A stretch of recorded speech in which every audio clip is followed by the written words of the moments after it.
Hello friends, आज हम यहाँ पे जानेंगे लिस्ट फॉर ऑप्शनल सब्जेक्ट्स। ये जो मेंस का एग्जाम होता है उसमें जो हमें ऑप्शनल सब्जेक्ट्स दिए जाते हैं उनके बारे में आज हम यहाँ पे जानेंगे।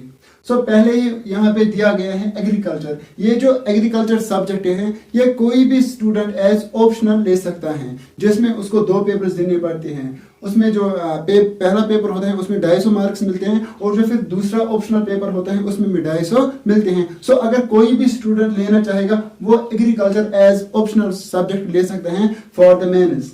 और उसके बाद जो दूसरा सब्जेक्ट यहाँ पे आता है वो आता है animal husbandry and veterinary science. Animal husbandry and veterinary science ये जो दूसरा सब्जेक्ट है ये ऑप्शनल लिया जा सकता है फॉर मेंस। और उसके बाद जो हमारे यहाँ पे तीसरा सब्जेक्ट आता है वो आता है एंथ्रोपोलॉजी। एंथ्रोपोलॉजी और एक सब्जेक्ट है जो एज ऑप्शनल लिया जा सकता है। और उसके बाद जो और एक यहाँ पे आता है वो आता है बॉटनी। ये जो बॉटनी सब्जेक्ट है ये भी एज ऑप्शनल लिया जा सकता है फॉर द मेंस। और उसके बाद जो यहाँ पे और एक है वो है केमिस्ट्री। केमिस्ट्री भी एज ए ऑप्शनल सब्जेक्ट लिया जा सकता है। और उसके बाद जो आता है वो आता है सिविल इंजीनियरिंग। अगर कोई भी student as civil engineering optional subject लेना चाहेगा वो ये इजीली ले सकता है। और उसके बाद जो आता है वो आता है कॉमर्स एंड अकाउंटेंसी। ये भी एज ऑप्शनल सब्जेक्ट लिया जा सकता है फॉर द मेंस। और उसके बाद यहाँ पे और एक आता है वो आता है इकोनॉमिक्स। इकोनॉमिक्स भी एज ऑप्शनल लिया जा सकता है फॉर मेंस। और उसके बाद यहाँ पे और एक ऑप्शनल सब्जेक्ट है वो है इलेक्ट्रिकल इंजीनियरिंग। इलेक्ट्रिकल इंजीनियरिंग और एक सब्जेक्ट है जो एज ऑप्शनल सब्जेक्ट चूज किया जा सकता है। उसके बाद यहाँ पे और एक 10th आता है वो है geography. Geography can be also taken as optional subject for mains.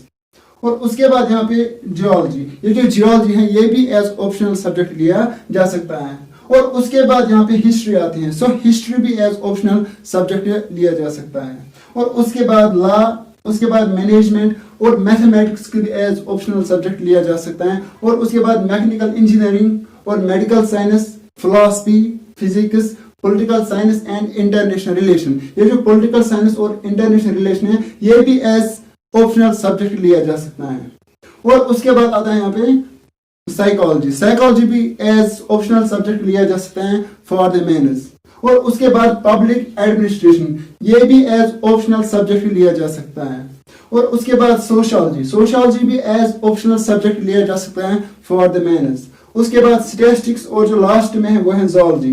ये जो यहाँ पे 25 सब्जेक्ट्स दिए गए हैं इनको हम एज ऑप्शनल सब्जेक्ट ले सकते हैं। मैं फिर से रिपीट करना चाहूंगा, जो पहला है वो है एग्रीकल्चर, उसके बाद जो है वो है animal husbandry and veterinary science, और जो उसके बाद तीसरा है वो है एंथ्रोपोलॉजी, और उसके बाद जो 4th है वो है बॉटनी, और 5th जो है वो है केमिस्ट्री, और जो 6th है वो है सिविल इंजीनियरिंग, और जो 7th है वो है कॉमर्स एंड अकाउंटेंसी, और जो 8th है वो है economics, 9th electrical engineering, 10th geography, 11th geology, 12th history, 13th जो आता है यहाँ पे वो है लॉ, और 14th जो आता है वो है मैनेजमेंट, 15th जो आता है वो है मैथमेटिक्स, 16th जो आता है वो है सिविल इंजीनियरिंग, और जो 17th है वो है मेडिकल साइंस, और जो 18th है वो है फिलॉसफी, और जो 19th है वो है फिजिक्स, और जो 20th है वो है political science and international relation, और जो यहाँ पे 21 आता है वो है साइकोलॉजी, जो 22 उसके बाद आता है वो है पब्लिक एडमिनिस्ट्रेशन, और जो यहाँ पे 23 है वो है सोशियोलॉजी, और जो 24 है वो है स्टैटिस्टिक्स, और जो 25 है वो है ज़ूलॉजी।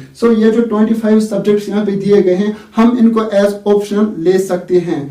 अगर हम यहाँ पे देखेंगे मेंस का जो एग्जाम होता है उसमें पर पेपर 3 आवर्स दिए जाते हैं। जैसे हमने पहले भी देखा ये जो प्रिलिमिनरी एग्जाम होता है उसमें हमें 2 आवर्स दिए जाते हैं, लेकिन यहाँ पे मेंस में 3 आवर्स दिए जाते हैं पर पेपर। इंशाल्लाह अब हम कल इसका सिलेबस जानेंगे। अगर आपको मेरा वीडियो पसंद आया हो तो प्लीज़ मेरी जो यूट्यूब चैनल है आदिल UPSC उसको आप लाइक कीजिए, शेयर कीजिए ये जो वीडियो मेरा है, और उसको सब्सक्राइब कीजिए। Thank you.